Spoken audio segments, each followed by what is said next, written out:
రాత్రి 11-12 గంటలు అవుతుంది. ఇక్కడ చూసుకుంటే 6-7 వేల మందికి పైగా ప్రజలున్నారు. అవును, hey guys, welcome back to Hindu today. నేను మీ అజయ్. సో ఈ రోజు ఈ పెద్దిరెడ్డిపల్లిలో జరుగుతున్న ఈ మహా జాతర మీకు చూపించడానికైతే నేను ఈ జాతరకైతే రావడం జరిగింది. ఇక్కడ కస్నాంపల్లి ముత్యాలమ్మ, కలిపి ముత్యాలమ్మ అమ్మవార్లతో కలిసి 5 సంవత్సరాలకి ఒకసారి పెద్దిరెడ్డిపల్లిలో ఈ జరిగే మహా జాతర ఎంతో వైభవంగా జరుగుతుంది. ఇక్కడ అమ్మవారిని ఊరేగించిన తర్వాత పెన్నా నది ఏటుగడ్డ దగ్గరికి తీసుకువెళ్ళి అక్కడ కూడా కొన్ని పూజలు జరిపి తర్వాత అమ్మవారికి పూనకాలు అయితే రావడం జరుగుతుంది.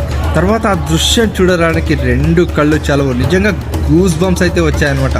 ఆశ్చర్యం అనిపించింది ఆ దృశ్యాల్ని చూస్తుంటే. సుమారు 11-12 గంటలు అయితే కావస్తుంది.